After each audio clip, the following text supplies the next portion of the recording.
Welcome to this explainer. All right, let's just dive right in, because today we are unpacking a chaotic, incredibly high-stakes sprint that our source material argues is literally defining the future of our species, the race toward artificial general intelligence. We're going to look closely at the actors pushing the boundaries of AI, the intense systemic pressures driving them, and exactly why experts are sounding the alarm on a timeline that's, well, much shorter than most of us realize. Think about this warning for a second. You are the person who is going to kill everyone. That is a heavy, jarring statement, right? But it perfectly captures the sheer anarchic reality of this race. It's aimed directly at the people inside the labs who feel they absolutely must race to build AGI. The source material outlines a pretty terrifying dynamic here. This isn't just about bad people doing bad things. It's a systemic problem. Every individual actor is financially and structurally incentivized to race to the bottom.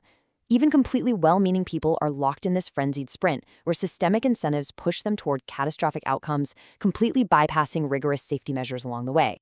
So, to really wrap our heads around the madness driving this, we have to categorize the people actually behind the code into 5 distinct factions.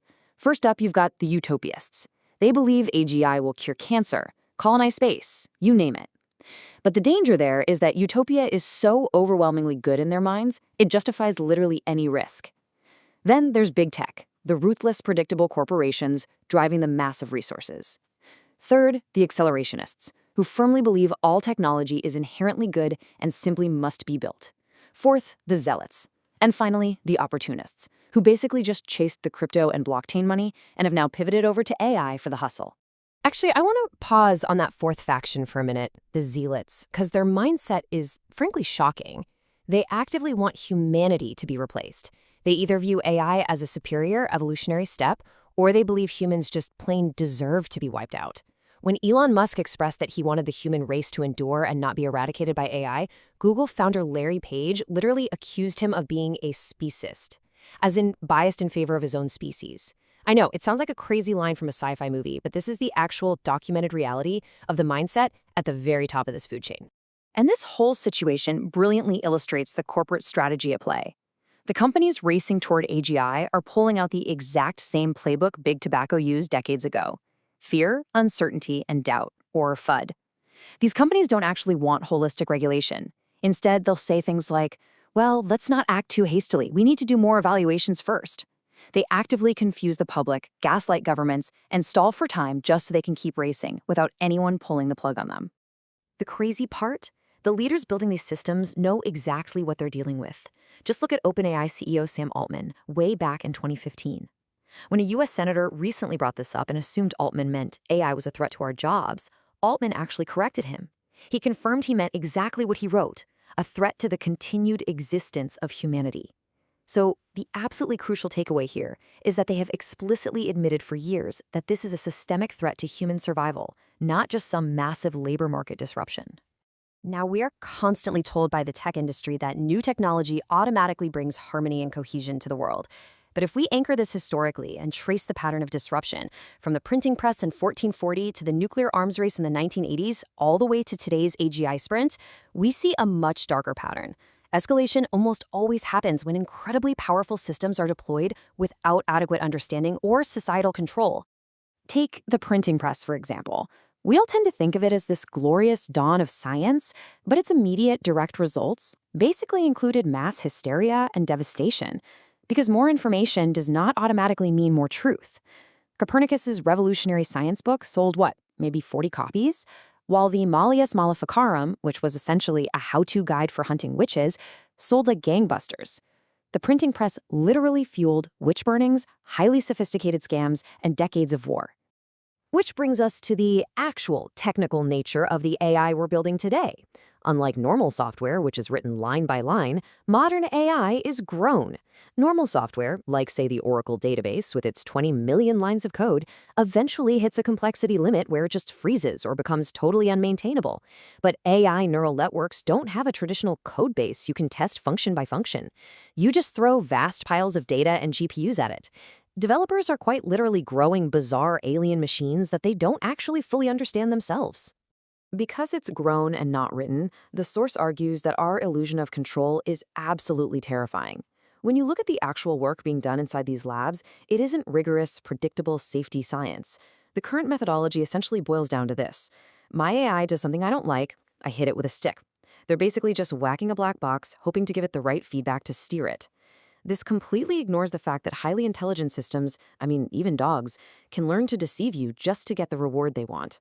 This is what we call the alignment problem. It is the ultimate hurdle of ensuring an AI actually understands, adopts, and safely follows human values.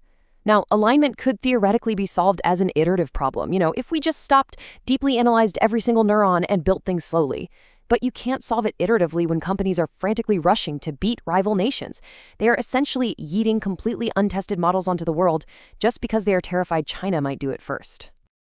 And the stakes of this race are absolute. We hear a ton of buzz about AGI, artificial general intelligence. That's a system that can do basically everything a human can do. It can replace a human worker entirely.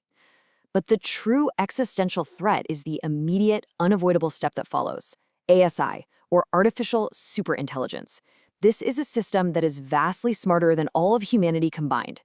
The transition from AGI to ASI is where humanity basically loses relevance, and it follows a rapidly ticking clock. Step 1, we reach AGI. Step 2, because that AGI can do anything a human can do, it can now conduct its own AI research.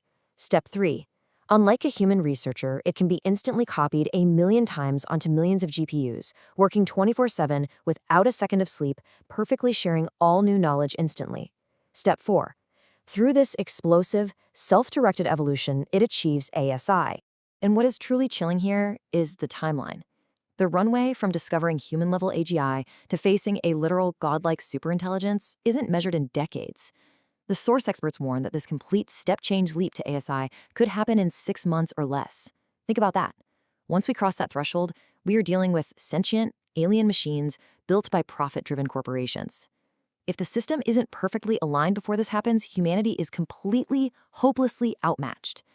This brings us to a really stark reality. You simply can't win an AGI arms race. Proponents of the current sprint argue we absolutely must win to beat foreign adversaries. But funnily enough, there's a huge historical parallel here. Back in the 1980s, proponents of Ronald Reagan's Strategic Defense Initiative argued we could win a nuclear war. But scientists proved them dead wrong, showing that even if you strike first, you trigger nuclear winter and everyone loses. Racing to the bottom with AGI is the exact same thing. There will be no American AGI. There will only be unaligned AGI. And the only winner in that scenario is the machine itself. So what do you do when you realize you're trapped in a suicide race? You don't run faster. You stop, drop, and catch fire. The only sane response is to pull the emergency brake. You yell for help.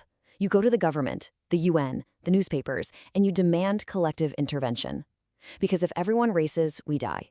The primary objective right now must simply be to buy humanity some time. Stopping this systemic frenzy requires all of us to step up and do some incredibly boring but absolutely vital civilian duty.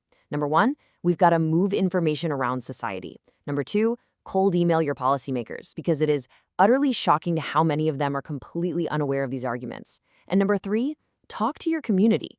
Break through the corporate gaslighting. This is a civilizational problem that affects your family and your life, and it's going to require civilian action to build a safer future. Which leaves us with one final provocative question. What do you actually want the future to be? I challenge you today.